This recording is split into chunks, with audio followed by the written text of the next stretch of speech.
ओम हर हर महादेव। आप सभी भक्तजन कैसे हैं? हमको आशा है कि हमारी माता रानी की कृपा से, हमारे शिव जी की कृपा से आप सभी लोग अच्छे ही होंगे।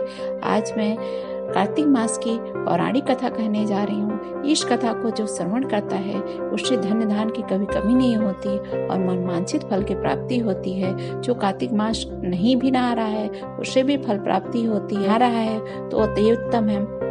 नहाने का तो सर्वश्रेष्ठ फल होता है। जो नहीं नहाए है वो 5 ही दिन नहा लेगा, जैसे एकादशी से पूर्णिमा तक, तो भी उसको फल प्राप्त होगा।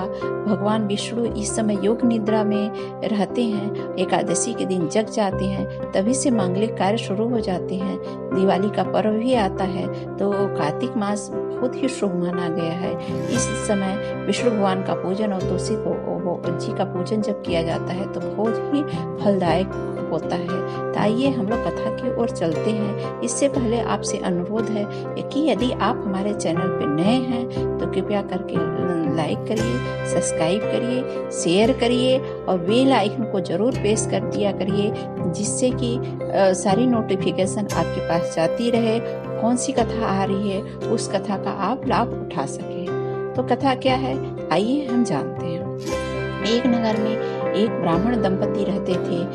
दोनों प्रतिदिन 7 कोस गंगा यमुना में नहाने के लिए जाते थे और स्नान करके इतनी दूर थक के आते थे। तो एक दिन बुढ़िया अपने पति से बोली, हम इतना दूर जाते हैं, 7 कोस की दूरी पर जाते हैं पैदल, और पैदल ही आते हैं नंगे पैर। यदि हमारा कोई बेटा बहू होता तो हमारे लिए खाना बना के, भोजन बना के रखता और फिर हम लोग आके खाते, उसके बाद में हमारा पैर भी दबा देता। तो जो ब्राह्मण था उसको सुन के कहा कि चल ठीक है, तुम जो यही चाहती है तो तुम्हारे लिए एक बहू भी ला दूंगा। तो बुढ़िया कहने लगी, कहाँ से बहू लाओगे जब हमारे बेटे ही नहीं हैं। ब्राह्मण ने कहा, तो चिंता मत कर, एक पोटली में आटा डालकर कुछ मोहरे डाल दे। ब्राह्मण के कहे अनुसार उसने पोटली बांध दी और उसमें कुछ मोहरे डाल दिया। ब्राह्मण सफर के दौरान यमुना के किनारे जाके बैठ गया, क्योंकि वो गंगा यमुना जी में जाता था तो उसे पूरे गंगा जी पे, यमुना जी पे भरोसा था कि गंगा यमुना जी हमारे लिए कुछ न कुछ जरूर करेंगी। इसलिए वहाँ गया तो वहाँ पे देखा कुछ लड़कियाँ वहाँ पे खेल रही थी। वहाँ पे दिखाई दी वे रेत में घर बनाकर खेल रही थी। उसमें एक लड़की ने कहा कि मैं अपना घर नहीं बिगाड़ूंगी, मुझे तो घर रहने के लिए चाहिए। तो लड़की की बात सुनकर ब्राह्मण सोचा उसको घर की जरूरत है, इसे ही बहू बनाना उचित रहेगा।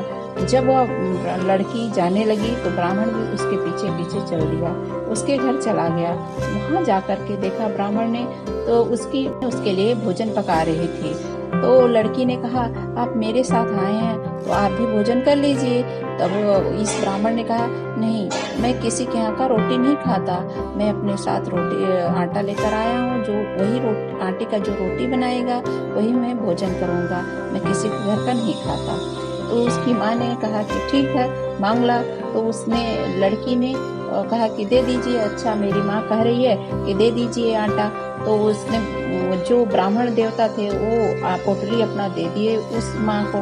जब उसकी माँ को, तो वो लड़की ले जाके अपनी माँ को दे दी। और जब उस पोटली को उसकी माँ ने खोली और आटा छानने लगी तो उसमें मोहरे निकली। तो उसकी माँ ने बहुत खुश हुई, जो लड़की की माँ थी वो बहुत खुश हुई, क्योंकि जब इतने सारे गहने इसके घर में जब आटे में बना है तो इसके घर में कितनी मोहरे होंगी।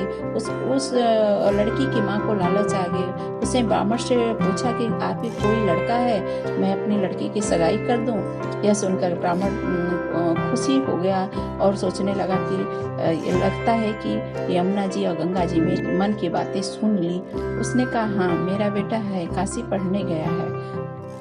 तो उसने कहा कि तब फिर कैसे शादी होगी।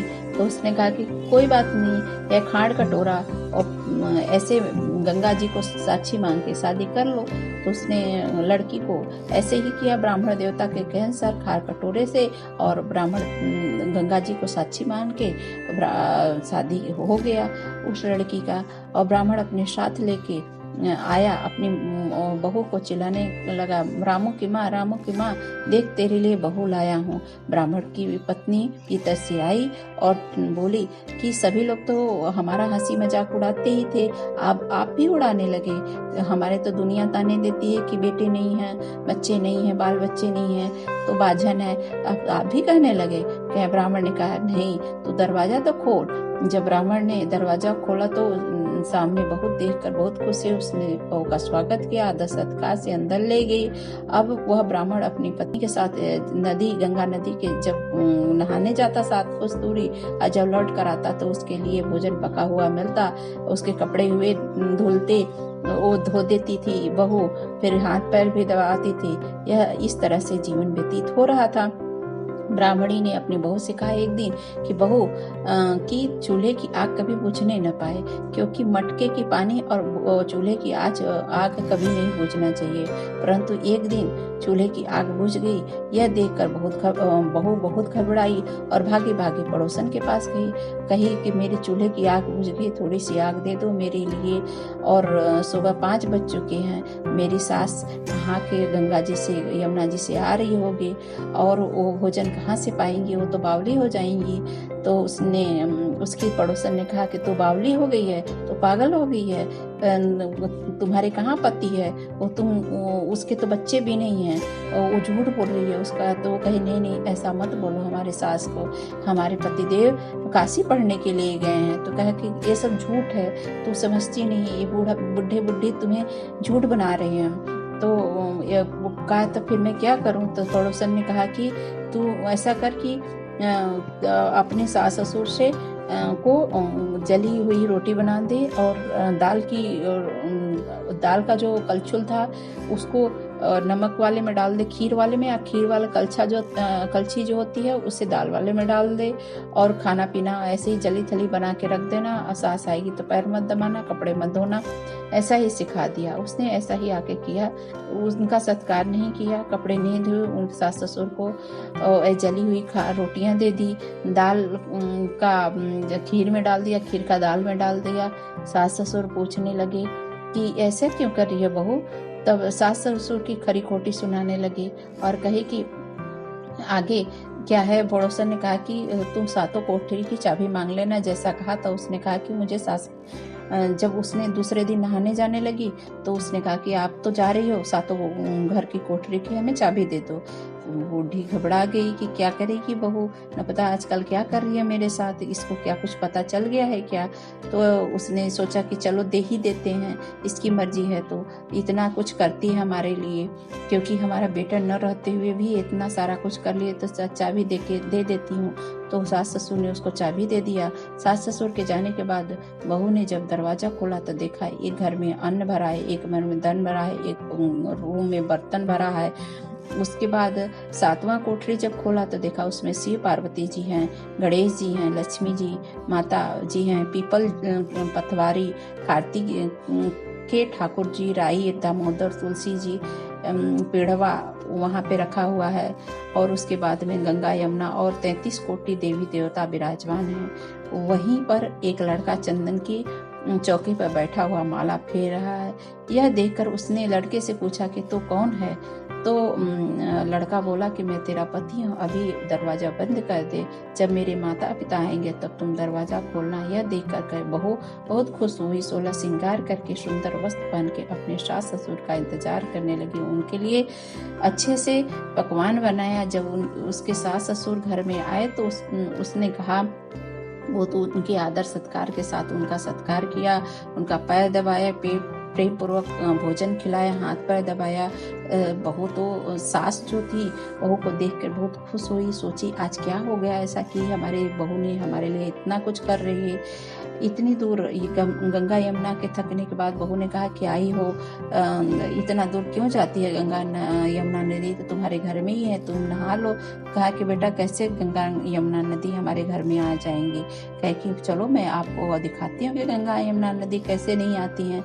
जब बहू ने 7वां कोठा खोला तो देखा कि उसमें शिव जी, पार्वती जी, गणेश जी, लक्ष्मी जी, पीपल भी है, पथवारी भी हैं, कार्तिक के ठाकुर जी, राई दामोदर, तुलसी जी, और वहाँ पे पीढ़ा भी है बैठने के लिए। गंगा यमुना बह रही हैं, 33 कोटि देवी देवता उस घर में विराजमान है।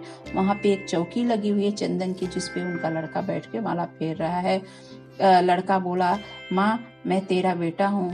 ब्राह्मण ने पूछा कि तू कहाँ से आया बेटा?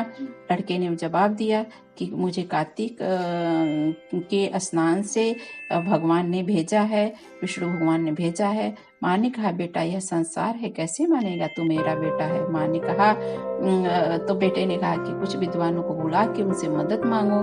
तब माँ ने कुछ पंडित को बुलाए। तब पंडित ने कहा कि इस बार तुम खड़े हो जाओ गंगा जी के, उस बार तुम खड़े हो जाओ। माँ बेटा एक तरफ हो जाओ, एक तरफ हो जाओ, और बेटा बहू एक तरफ हो जाओ। ऐसा ही हुआ, दोनों तरफ खड़े हो गए।